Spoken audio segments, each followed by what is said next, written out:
जय हिंद। नमस्कार साथियों, आप सभी लोगों का मोस्ट वेलकम है आज के इस नए क्लास में। साथियों, आज के इस क्लास में हम सभी लोग जो है पढ़ने वाले हैं एसएससी एमटीएस के एग्जाम के लिए मोस्ट इम्पोर्टेंट क्वेश्चन को, जो कि साथियों आपके एसएससी एमटीएस के एग्जाम में जो है साथियों ये सभी प्रश्न जो है साथियों 100% आने वाले प्रश्न हैं। तो साथियों आप इस क्लास को बिल्कुल अच्छी तरीके से लास्ट तक देखिएगा और इस क्लास में दिए जाने वाले इन सभी क्वेश्चन को साथियों आप अच्छे से जो है जरूर याद कर लीजिएगा, क्योंकि साथियों जिनका भी पेपर अभी तक बाकी है साथियों उनके लिए साथियों ये क्लास जो है काफ़ी इम्पोर्टेंट क्लास है।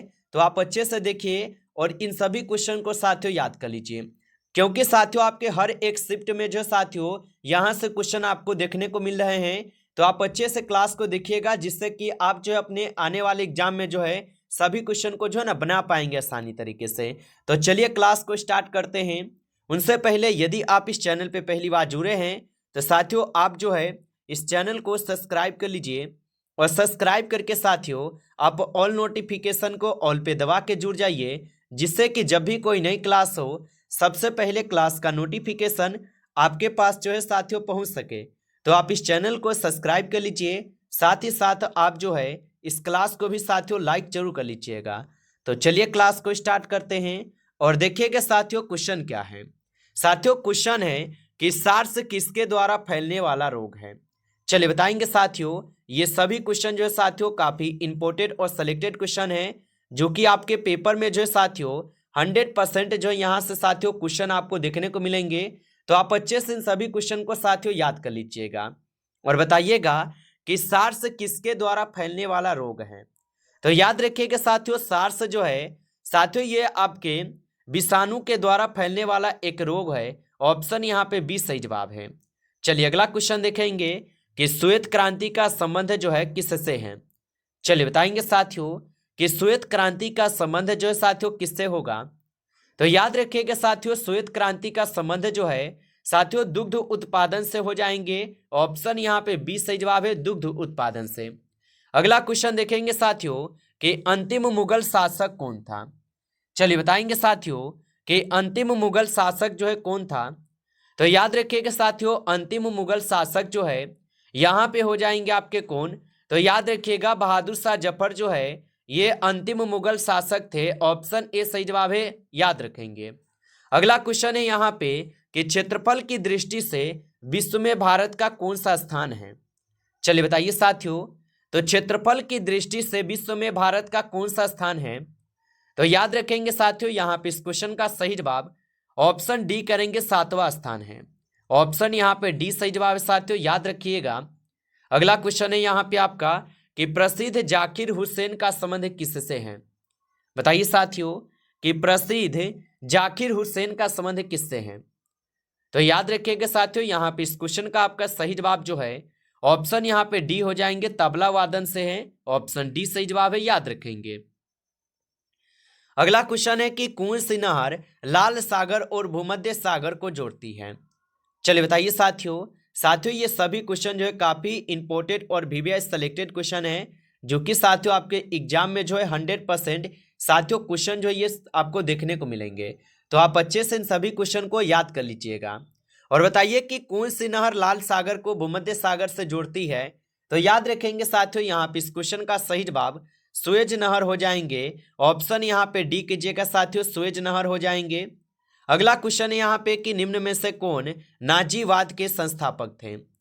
चलिए बताएंगे साथियों कि निम्न में से कौन नाजीवाद के संस्थापक थे। तो याद रखेंगे साथियों यहाँ पे इस क्वेश्चन का सही जवाब हिटलर हो जाएंगे। ऑप्शन सी सही जवाब है, हिटलर होगा। चलिए अगला क्वेश्चन देखेंगे साथियों कि कुतुब मीनार साथियों कहाँ पर स्थित है। चलिए बताएंगे साथियों कि कुतुब मीनार साथियों कहाँ पर स्थित है। तो याद रखिएगा साथियों कुतुब मीनार जो है साथियों ये स्थित है दिल्ली में। ऑप्शन यहाँ पे बी सही जवाब है साथियों, दिल्ली में स्थित है। अगला क्वेश्चन है यहाँ पे कि सहरिया जनजाति कहाँ पर पाई जाती है। चलिए बताएंगे साथियों कि सहरिया जनजाति साथियों कहाँ पर पाई जाती है। तो याद रखेंगे साथियों सहरिया जनजाति जो है साथियों ये पाई जाती है राजस्थान में। ऑप्शन यहाँ पे बी सही जवाब है साथियों, राजस्थान में। अगला क्वेश्चन है यहाँ पे कि सिल्क का सबसे बड़ा उत्पादक देश कौन सा है। चलिए बताइए साथियों, तो सिल्क का सबसे बड़ा उत्पादक देश साथियों कौन सा है?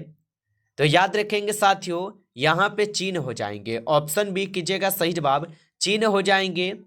अगला क्वेश्चन है साथियों कि निम्न में से क्या खरीफ की फसल का उदाहरण नहीं है? चलिए बताइए साथियों कि निम्न में से यहाँ पे क्या है जो कि खरीफ फसल का उदाहरण नहीं है? तो साथियों यहाँ पे आप लोग का चन्ना नहीं होगा। ऑप्शन डी सही जवाब है, चन्ना नहीं होगा। अगला क्वेश्चन है साथियों कि कावेरी नदी जो ये किस क्षेत्र में बहती है? बताइए साथियों कि कावेरी नदी किस क्षेत्र में बहती है? तो याद रखेंगे साथियों, कावेरी नदी जो है साथियों ये बहती है किस क्षेत्र में?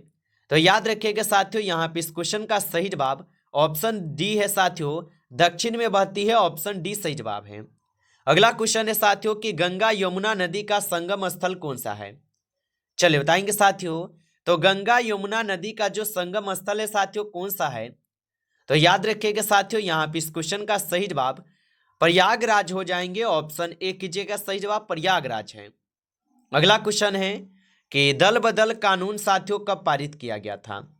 चलिए बताएंगे साथियों।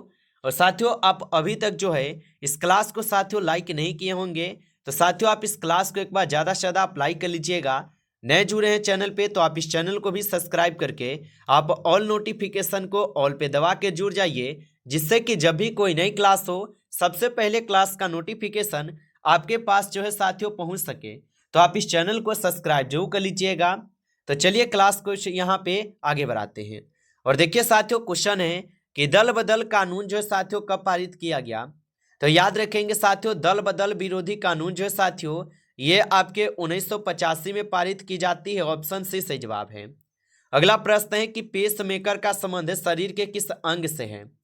चलिए बताइए साथियों, तो पेस मेकर का संबंध शरीर के किस अंग से है? तो याद रखिएगा साथियों, ये आपके हृदय से हो जाएंगे। ऑप्शन बी सही जवाब है, हृदय से होगा। अगला क्वेश्चन है ऑल इंडिया मुस्लिम लीग की स्थापना कब हुई थी? चलिए बताएंगे साथियों, तो ऑल इंडिया मुस्लिम लीग की जो स्थापना होती है साथियों कब होती है? तो याद रखिएगा आप सभी लोग, ऑल इंडिया मुस्लिम लीग की स्थापना 1906 में होती है। यहाँ पे ऑप्शन बी इस क्वेश्चन का सही जवाब होगा। अगला क्वेश्चन देखिएगा कि क्षेत्रफल की दृष्टि से भारत का सबसे बड़ा राज्य कौन सा है? बताइए साथियों, तो क्षेत्रफल की दृष्टि से भारत का सबसे बड़ा राज्य कौन सा है? तो याद रखेंगे साथियों, राजस्थान। ऑप्शन यहाँ पे डी सही जवाब है, राजस्थान हो जाएंगे, याद रखिएगा। चलिए अगला क्वेश्चन है साथियों कि बाणभट्ट किस सम्राट के राज दरबारी कवि थे? चलिए बताइए साथियों, तो बाणभट्ट किस सम्राट के राज दरबारी कवि थे? तो याद रखिएगा साथियों, यहाँ पे इस क्वेश्चन का सही जवाब जो है ऑप्शन सी हो जाएंगे, हर्षवर्धन के थे। ऑप्शन सी सही जवाब है साथियों, हर्षवर्धन के हो जाएंगे। अगला क्वेश्चन है साथियों यहाँ पे कि किस देश का राष्ट्रीय गीत गान लिखा है? बताइए, तो भारत के जो राष्ट्रगान के अलावा रविंद्रनाथ टैगोर ने किस देश का राष्ट्रीय गान लिखा है? तो साथियों रविंद्रनाथ टैगोर जो है ये भारत के राष्ट्रीय गान भी लिखे हैं, साथ ही साथ साथियों यह लिखे हुए हैं आपके श्रीलंका के। ऑप्शन यहाँ पे आप लोग का डी सही जवाब है साथियों, याद रखेंगे। अगला क्वेश्चन देखिएगा साथियों कि खजुराहो मंदिर किस वंश के शासकों ने बनवाए थे? बताइए साथियों, तो खजुराहो मंदिर किस वंश के शासकों ने बनवाए थे? तो याद रखिएगा साथियों ये बनवाते हैं आपके चंदेल वंश। ऑप्शन यहाँ पे 20 सही जवाब है साथियों, चंदेल वंश बनवाते हैं। अगला क्वेश्चन देखेंगे साथियों, क्वेश्चन है कि अंग्रेजों द्वारा प्रथम व्यापार केंद्र किस स्थान पर साथियों जो है स्थापित किया गया था? बताइए साथियों, तो अंग्रेजों द्वारा प्रथम व्यापार केंद्र किस स्थान पर स्थापित किया गया था? तो याद रखिएगा साथियों ये स्थापित किए गए थे कहां पर? तो साथियों ये सूरत में स्थापित की जाती है। ऑप्शन सी सही जवाब है यहाँ पे साथियों, सूरत में की जाती है, याद रखेंगे। अगला क्वेश्चन है कि चंद्र ग्रहण जो है ये किस दिन देखा जा सकता है? चलिए बताइए साथियों, तो चंद्र ग्रहण किस दिन देखा जा सकता है? तो साथियों चंद्र ग्रहण जो है ये साथियों पूर्णिमा के दिन जो है साथियों देखा जा सकता है। ऑप्शन बी सही जवाब है, पूर्णिमा के दिन। अगला क्वेश्चन है, और क्वेश्चन है कि चुनाव के क्षेत्र में चुनाव प्रचार कितने घंटे पहले बंद होता है? चलिए बताइएगा साथियों कि चुनाव क्षेत्र में चुनाव प्रचार कितने घंटे पहले साथियों बंद होता है? तो साथियों आप याद रखेंगे ये 48 घंटे पहले बंद हो जाते हैं। ऑप्शन सी सही जवाब है 48 घंटे पहले। अगला क्वेश्चन है साथियों कि भारत में पहली बार राष्ट्रीय आपातकाल की घोषणा कब हुई थी? चलिए बताएंगे साथियों। तो भारत में पहली बार राष्ट्रीय आपातकाल की जो घोषणा होती है साथियों कब होती है?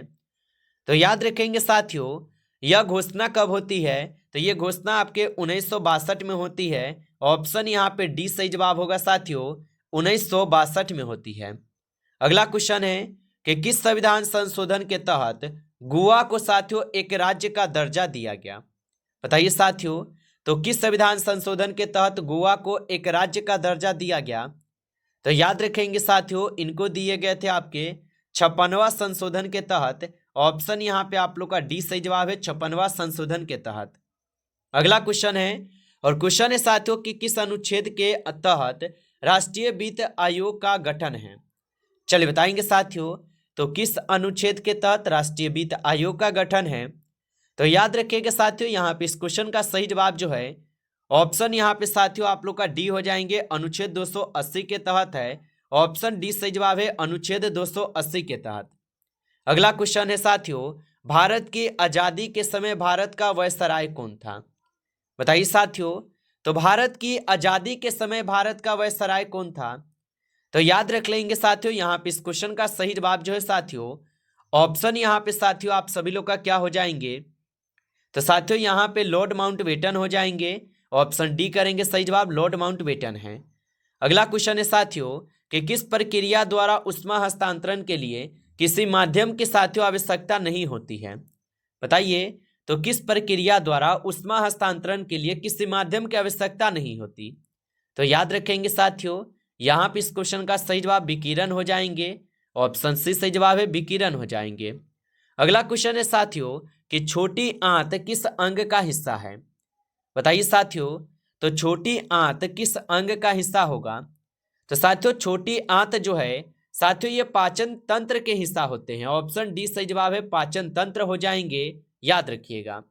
अगला क्वेश्चन है साथियों कि दक्षिण भारत पर सर्वप्रथम आक्रमण जो है ये किस शासक ने किया था? चलिए बताइए साथियों, तो दक्षिण भारत पर सर्वप्रथम आक्रमण किस शासक ने किया था? तो याद रखेंगे साथियों, अलाउद्दीन खिलजी किए थे। ऑप्शन बी सही जवाब है, अलाउद्दीन खिलजी। अगला क्वेश्चन है साथियों यहाँ पे कि किस शासक ने इक्ता प्रणाली को बंद कर दिया था? चलिए बताएंगे साथियों, तो किस शासक ने इक्ता प्रणाली को बंद कर दिया था? तो याद रखेंगे साथियों, ये किए हुए थे आपके अलाउद्दीन खिलजी ने। ऑप्शन ए सही जवाब है, अलाउद्दीन खिलजी किए थे। ऑप्शन ए सही जवाब है। अगला क्वेश्चन है साथियों यहाँ पे कि बॉम्बे क्रॉनिकल पत्रिका के संपादक कौन थे? बताइए साथियों, तो बॉम्बे क्रॉनिकल पत्रिका के संपादक कौन थे? तो याद रखिएगा साथियों, इनके संपादक थे आपके फिरोज शाह मेहता। ऑप्शन यहाँ पे बी सही जवाब हो जाएंगे साथियों, फिरोज शाह मेहता। अगला क्वेश्चन है यहाँ पे कि तीनों गोलमेज सम्मेलन में किसने भाग नहीं लिया था? चलिए बताएंगे साथियों, तो तीनों गोलमेज सम्मेलन में साथियों किसने भाग नहीं लिया था? तो साथियों यहाँ पे इस क्वेश्चन का सही जवाब जो है यहाँ पे आप लोग टीएन सेशन करेंगे। ऑप्शन यहाँ पे बी सही जवाब है, टीएन सेशन भाग नहीं लिए थे तीनों गोलमेज सम्मेलन में। अगला क्वेश्चन, सल्तनत काल में सबसे बड़ा शासन काल जो है ये किस राजवंश का था? बताइए साथियों, तो सल्तनत काल में सबसे बड़ा शासन काल किस राजवंश का था? तो याद रखेंगे साथियों, ये हो जाएंगे आपके तुगलक वंश के। ऑप्शन ए सही जवाब है, तुगलक वंश के होगा। अगला क्वेश्चन है कि अपेक्षिक घनत्व का मात्रक क्या होता है? बताइए साथियों कि अपेक्षिक घनत्व का मात्रक क्या होता है? तो याद रखेंगे साथियों, अपेक्षिक घनत्व का जो मात्रक होता है कोई भी नहीं होता, यानी कि साथियों यहाँ पे इनमें से कोई भी घनत्व नहीं होते हैं। अपेक्षिक घनत्व का याद रखेंगे। नमस्कार साथियों, इस क्लास में जो है टॉप 35 क्वेश्चन थे जो कि काफी इंपॉर्टेंट और सिलेक्टेड क्वेश्चन थे ये सभी क्वेश्चन। साथियों यदि आपको क्लास अच्छा लगा हो तो आप इस क्लास को साथियों लाइक कर लीजिए। नए जुड़े हैं चैनल पे तो आप इस चैनल को भी सब्सक्राइब करके ऑल नोटिफिकेशन को ऑल पे दबा के जुड़ जाइए, जिससे कि जब भी कोई नई क्लास हो सबसे पहले क्लास का नोटिफिकेशन आपके पास जो है साथियों पहुंच सके। तो आप इस चैनल को सब्सक्राइब कर लीजिएगा। चलिए फिर मिलते हैं आपसे एक नेक्स्ट टॉपिक के साथ नेक्स्ट क्लास में। तब तक के लिए जय हिंद, जय भारत।